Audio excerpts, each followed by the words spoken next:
Back in January, I was gifted a horse named Grace, a 15-year-old American paint mare with a soft eye, a cranky body, and a quiet strength that's just now beginning to show itself. Grace had spent the last 8 to 10 years in a round pen. Not neglected in the most obvious sense. She had food and water and shelter, but was profoundly underutilized.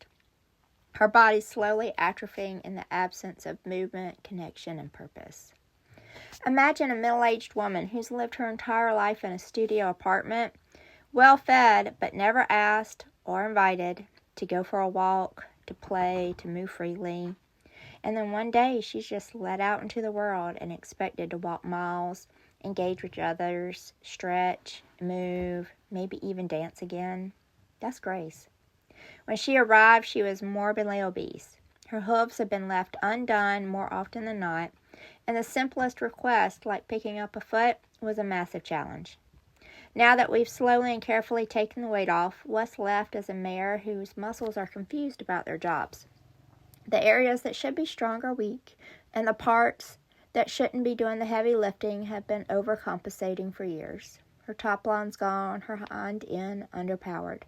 But that spark in her eye is getting stronger every day. So we started small with daily walks, long, low head carriage, carrot stretch, gentle pole work, and a bit of art to ride inspired groundwork. Nothing too intense, just enough to get that fascia to wake up and blood to start flowing again. And then came the body work, specifically the Masterson method. After her first session, something shifted. I opened the big summer pasture for the first time, and to my surprise, Grace galloped.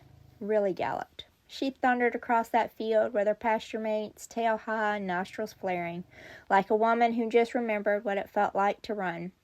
Of course, she paid for it, limping around the next day, huffing and puffing like somebody who hasn't jogged in a decade, but not in a harmful way, more like a sore, satisfied ache after exercise. She had moved with joy, and that alone was worth everything. Her second session happened yesterday, and the changes were even more profound. She stood more squarely, her back looked straighter, more full. She let the therapist in, releasing tension, softening into the work. And that evening, I watched her canter around the pasture again. This time, it wasn't wild and awkward. It was fluid, open, and rhythmic. She looks happy. I don't know if Grace will ever be a riding horse. We're not in a rush to find out. My only real goal is to help her feel good in her body again, to move freely, to enjoy the sun on her back. If someday she chooses to carry a rider, that will be a gift. But if not, her healing is enough. Grace is reminding me to slow down, to notice the small wins, and to trust that the body, like the heart, can remember how to heal, even after years of forgetting.